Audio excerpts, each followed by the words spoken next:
Fatin Takbulan.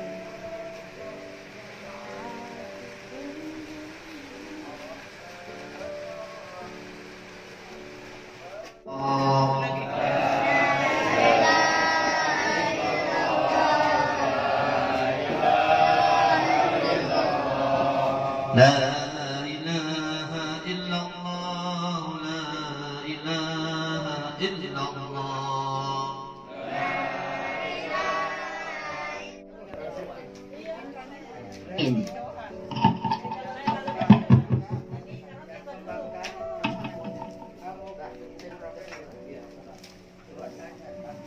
Ada lukis.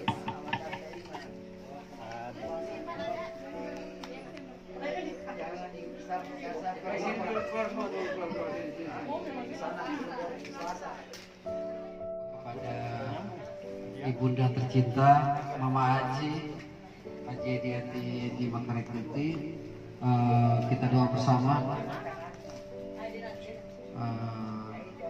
Al-Fatihah bersama-sama kita mulai. Bismillahirrahmanirrahim. Alhamdulillahirabbil alamin arrahmanirrahim maliki yaumiddin.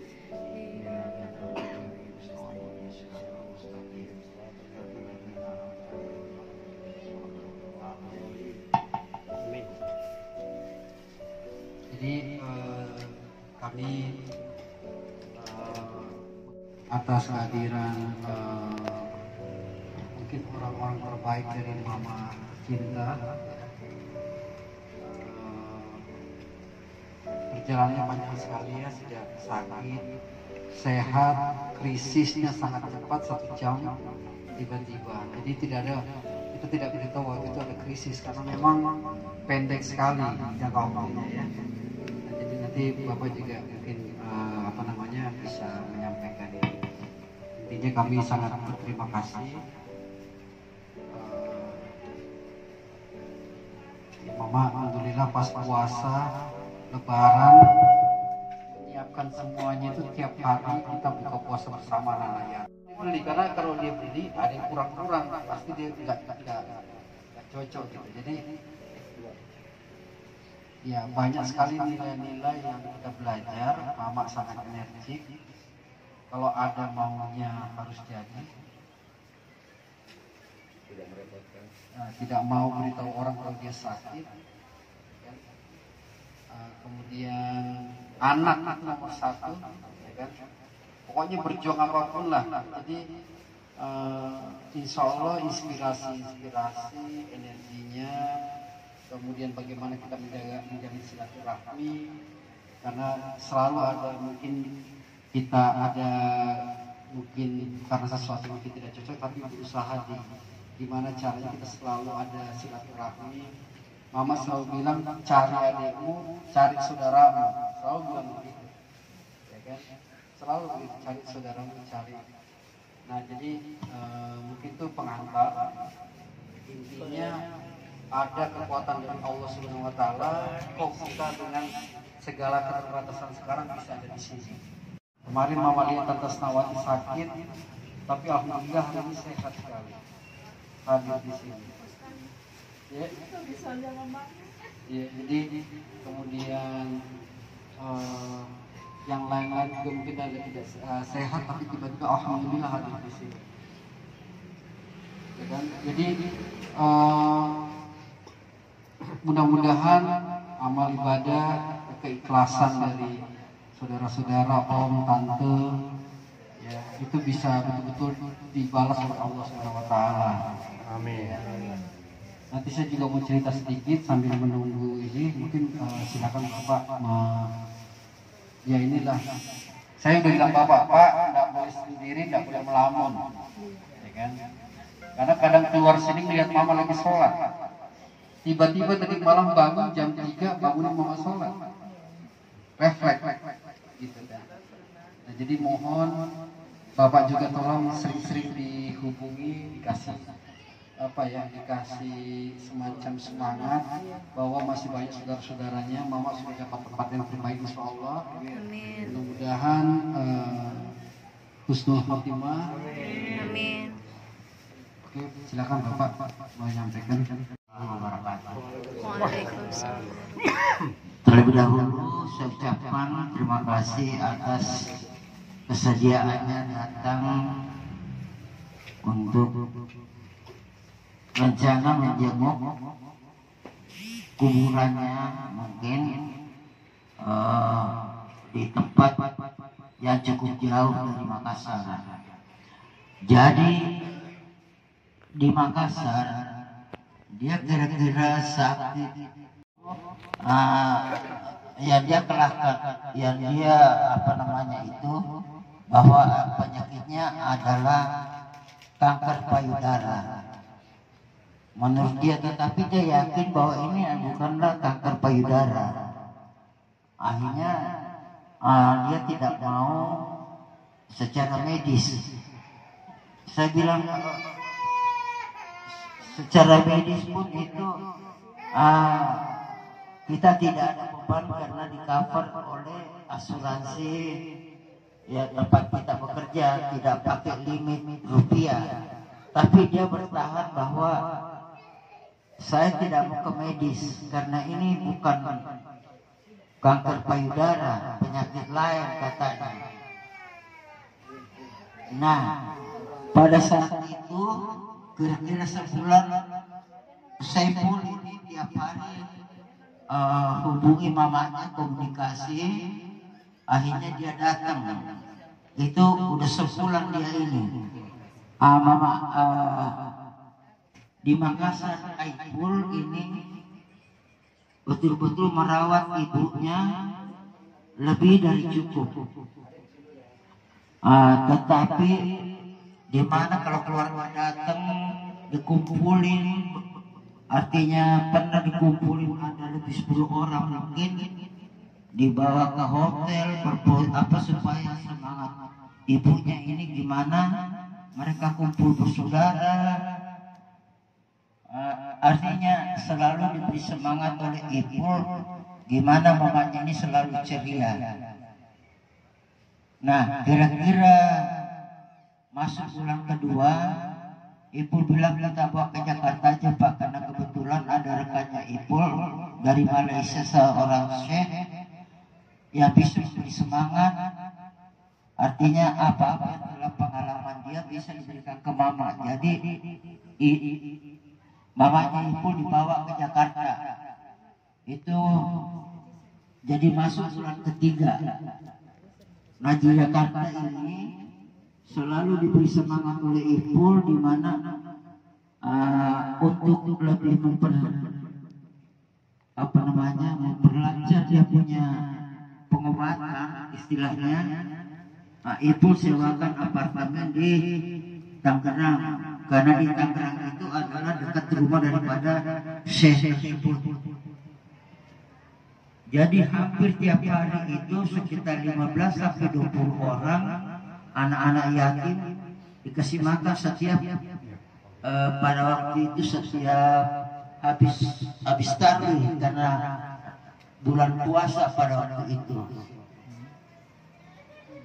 Ini mamanya ibu tidak mau membeli kayak umpamanya nasi padang, nasi goreng, nggak mau, harus buat tangannya sendiri. Namun pun dia tidak ada, bikin bulasnya, bikin apalah, tapi yang dia sumbangkan itu atau ini adalah buat tangan dia sendiri.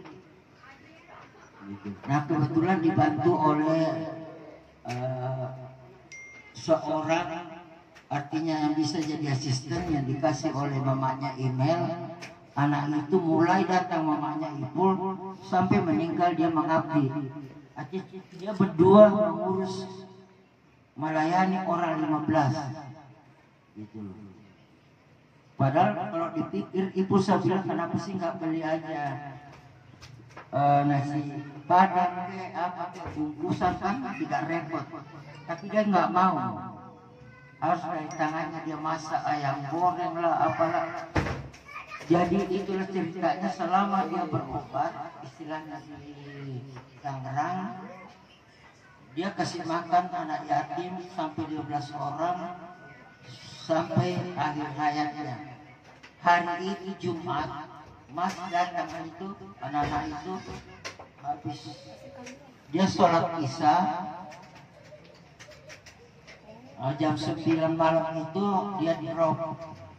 Nah, saya sama Saiful sama Miriam bawa ke rumah sakit Siloam, karena dari apartemen Siloam lah yang paling dekat.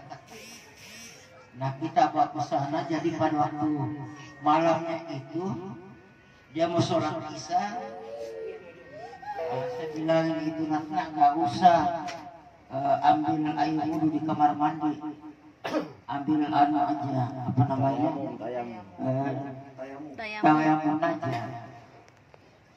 Itu sudah setengah 8. Pada jam 9-an dia bilang, selalu bilang Allahu Akbar, Allahu Akbar. Dia bilang, Pak, kok kayak saya punya lidah cadel gitu. Dia bilang Allahu Akbar, jadi nggak normal gitu. Saya bilang itu paling panas dalam. Nah, tapi kelihatan karena dia udah gelisah, jam setengah 9 itu saya bawa mobil Impuls di mobil, saya bangku dia kepalanya, dia di bawah. Dari apartemen keluar, dia selalu ngomong. Dari apartemen itu dia bilang Allahu Akbar, Allahu Akbar, gak pernah lepas. Setelah pintu keluar itu, pintu keluar dari apartemen, berhenti dia, sudah nggak bilang Allahu Akbar.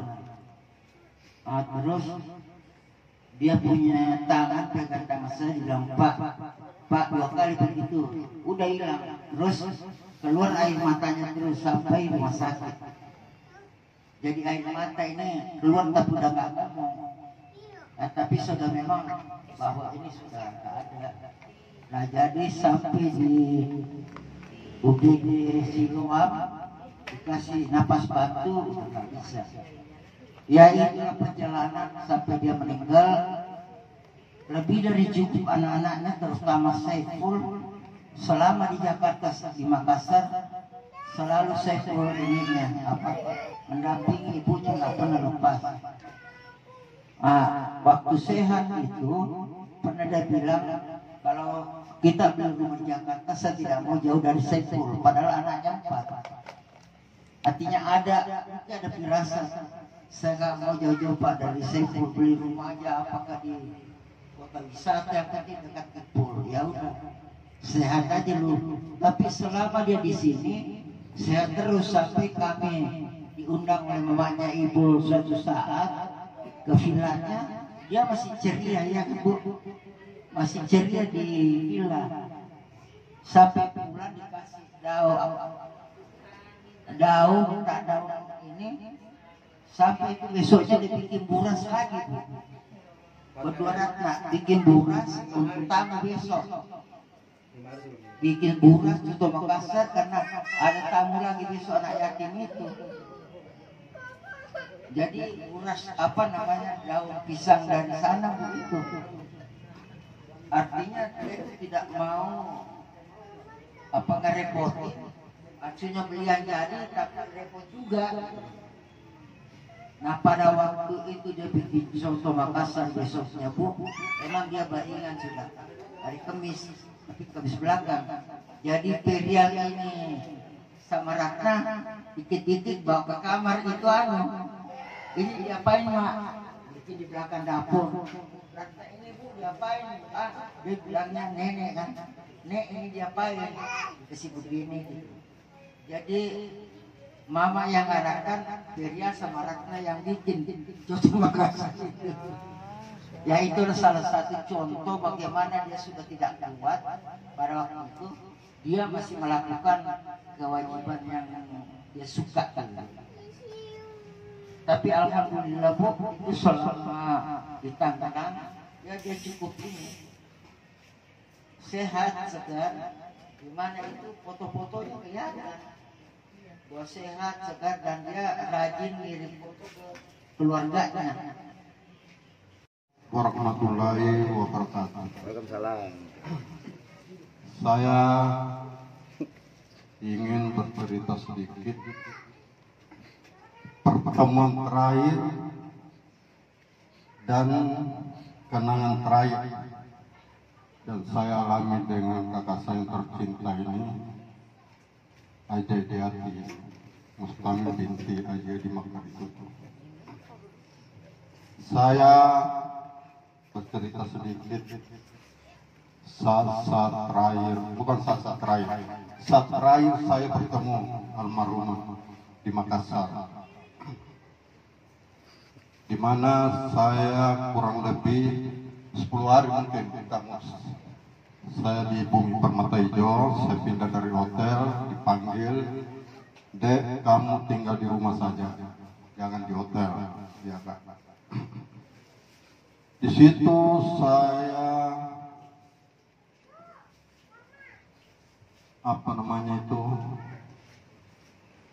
pesankan setiap sore itu kue Bugis, ada barongko, ada kaki risala, ada pokoknya kesukaannya lah, ada si kapro. Kebetulan ada ibu-ibu saya kenal, itulah yang antar tiap gojek ya, yang antar itu mungkin kamu menikmati juga itu. Disitulah terkesan sekali saya setiap sore saya menikmati bertiga dengan kamu kayak di hati saya.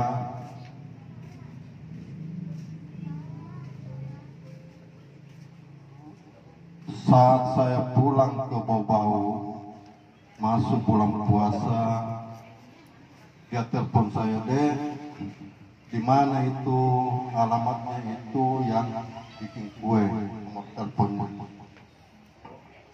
Saya bilang, "Kak, itu sudah dihapus sama maminya Pader, karena itu perempuan yang bikin."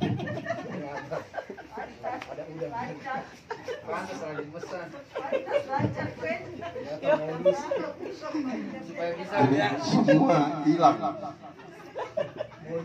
Cuma saya bilang, "Kak, itu pembungkusnya kue, ada nomor teleponnya, disimpan." Nah, disimpan. Iya deh. Tapi mungkin almarhumah dia lupa.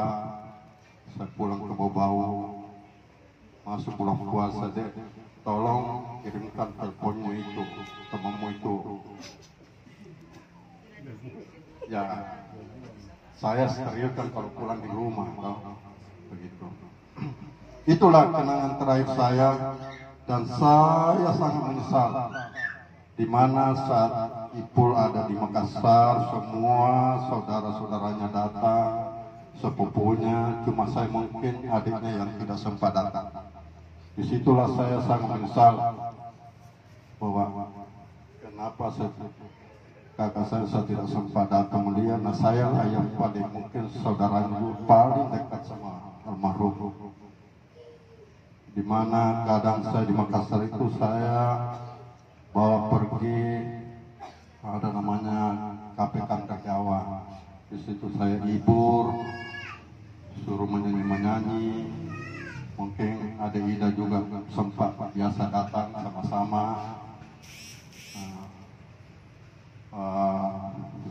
Saudara Depio, kadang di situ kita ngopi-ngopi. Nah, itulah kenang-kenangan saya terakhir. Dan saya punya niat, tadinya saya lihat di postingan di grup, saya berniat mau ke Jakarta. Kenapa? Di mana mukanya itu begitu cerah. Alhamdulillah, saya punya kakak sudah sembuh. Ternyata Tuhan mengendaki. Dia sayang, saya punya kakak, dia panggil dengan kepergiannya begitu tenang, begitu mendadak. Itulah mungkin cerita dari saya, begitu menyedihkan lah. Kenapa saya bilang menyedihkan? Karena saya masih ingin ketemu, tapi Allah mengendaki. Hambanya dia panggil dengan tenang. Innalillahi wa inna ilaihi raji'un. Itulah dia, kamus dan adik-adik saya, kakak-kakak saya, tante saya, cerita di balik kepergian almarhum.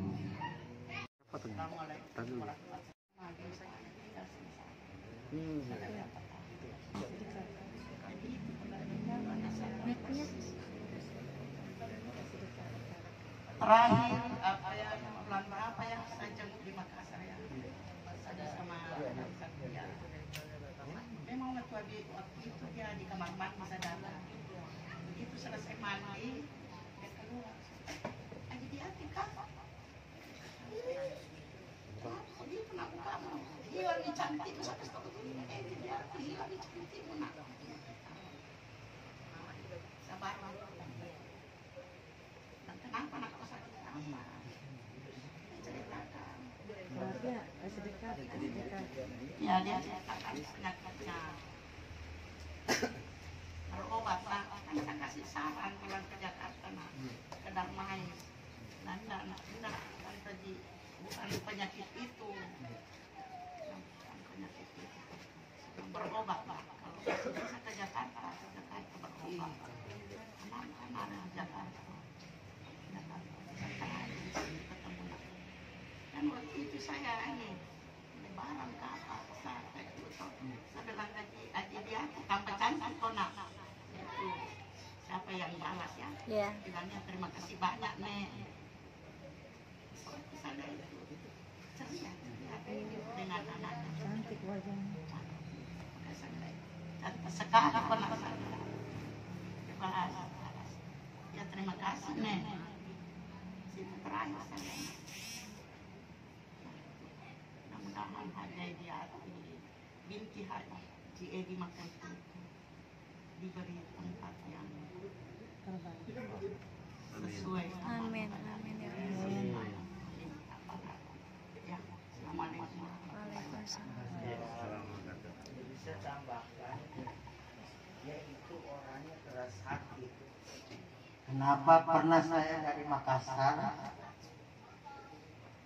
kita masuk ke Surabaya, rencana ke Jakarta, nggak usah ke Jakarta, mampir ke Jogja ketemu suaminya.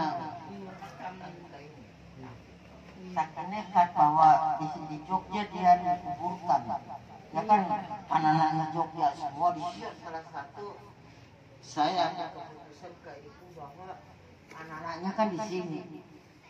Jadi dia mampir ke Jogja hanya mau perkuburannya Om Amin. Besoknya langsung baru ke Jakarta. Dia bilang, Pak, nggak usah dulu ke Jakarta, mampir ke Jogja. Artinya dia itu orangnya keras hati dalam hal yang positif. Artinya itu salah satu contoh. Ya kan Tante? Mungkin ada jasa-jasanya juga. Kakek ya dia ingat itu, jadi dia betul-betul ikhlas singgah di Jogja secara makamnya. Besoknya baru ke Jakarta. Terus kan sempat bilang iya di mana aja.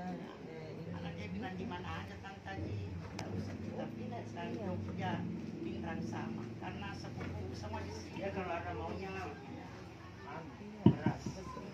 Ya, jadi sekali lagi terima kasih semua. Kemarin mendadak berangkat subuh-subuh, Om Pio mengorganisir Tante Nona, luar biasa, terima kasih. Terus ada Om Data, Om Grace, Tante Ida, semua. Insya Allah ini niat baik kita dimudahkan lah ya. Kami sangat menghargai, tidak tahu harus membahas dengan cara seperti apa. Tapi insya Allah Mama lagi keliling di sekitar kita, melihat kita semua wujud gitu. Ya kan, karena 7 hari itu biasanya masih kadang kita masih punya ini. Saya juga harus kerja keras supaya Bapak bisa cepat recovery gitu. Maka saya suruh jalan sendiri. Tadi salah satunya, biasanya di kamar situ Mama kan pindah-pindah Mama, gimana maunya lah. Kadang kita pernah di apartemen, tadi ada di rumah Lipo Karawaci, kadang di rumah di sini, kadang di mana-mana. Pada saat di sini Bapak itu kan barengan, sering refleks bangunin, gitu ya. Terus tadi pagi kamu lama, jadi mudah-mudahan Bapak dikuatkan juga. sudah bicara sama Bapak, memutuskan insya Allah kita akan semua ada di Jakarta. Bapak juga gitu, karena pertimbangannya banyak, Bapak nggak boleh sendiri. Psikisnya itu sangat berbahaya kalau sendiri, karena di Makassar itu ada tempat ini berdua, itu sepasang. Gitu. Terus kalau dia ke dapur nanti lihat-lihat itu mau masak kepikiran. Nah, jadi banyak hal-hal yang membuat kita memutuskan ya udah Bapak ikut kita lah. Karena silaturahmi sekarang kan pakai kontrol ke saudara-saudara gampang. Itu saja. Ini kisah gadis mama waktu itu. Saya di Samarinda, Kak Mansur, Om Mansur, saya, Tante Diati, mamamu itu masih gadis. Nenek Tonteng dan istrinya pergi di Padu. Itu waktu kondisi pekerjanya Nenek Tonteng waktu itu sudah tidak anu lagi di Samarinda. Datanglah Om atau Nenek Sabudi. Nah, ini ada anak Sulaiman. Dia ambil kita, mamamu dan saya naik kapal ke Parepare. Dan kita tidak ada tujuan. Siapa yang ambil kita? Om Amin antar saya pergi mendaftar SD di SD Mongsidi. Itu. Jadi jangan heran bahwa kenapa mama kamu berkeras untuk melihat kuburannya Om Amin di Jogja. Karena memang kita tinggal, nanti kita berpisah. Mama mau berpisah waktu mamamu kawin di Pindrang. Jadi itu salah satu bukti nyata bahwa kenapa datang Nenek Haji Norman, karena itu punya kesan hidup bersama. Dan sampai juga hari ini saya belum bisa membalas sama Tante Norma ini, Nenek Norma. Apa yang saya berikan belum pernah. Karena dia membesarkan saya juga, termasuk mamamu dulu, waktu masih kita dari Samarinda. Yang rawat mama waktu bapaknya nggak ada. Nah itulah kisah-kisah waktu itu mama kamu dengan saya memang sangat dekat. Jadi saya tidak bisa bayangkan, nah, bagaimana mamamu itu punya jasa terhadap saya, apa semua. Mungkin termasuk sepupu-sepupunya. Apa yang dikatakan bapakmu itu dan kamu tidak pernah ikhlaslah membantu tanpa pamrih.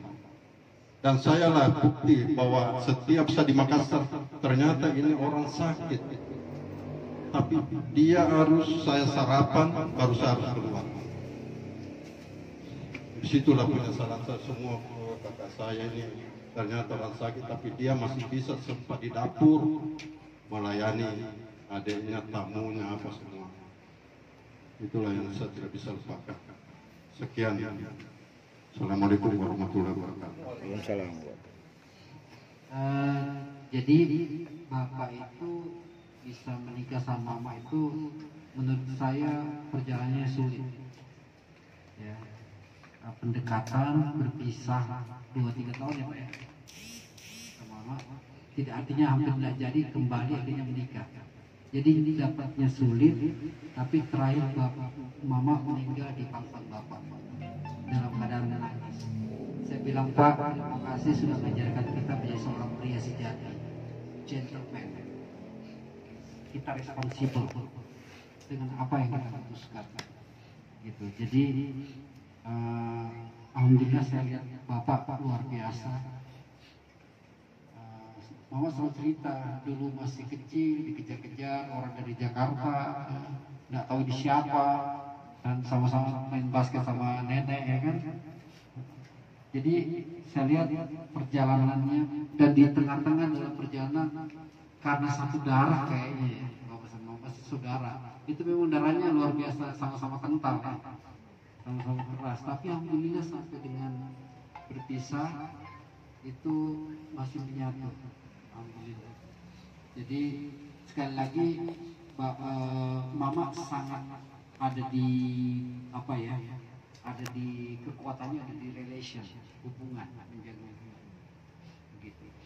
Karena ternyata memang Mama Rasul bilang menjaga hubungan itu sebenarnya rezeki begitu.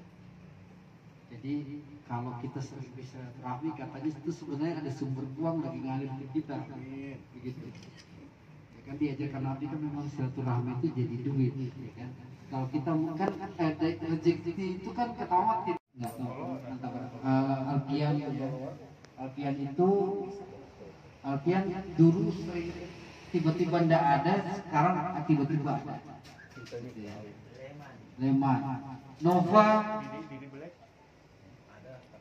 Nova ada tapi sering ndak ada, tapi sama-sama gitu ya di sana. Nova salah satu orang, Nova sama Ririn itu orang yang paling sering dicari. Mana?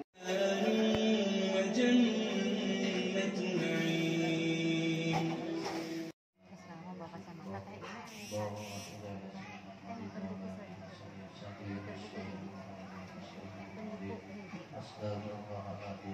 ini bawa kelas saya.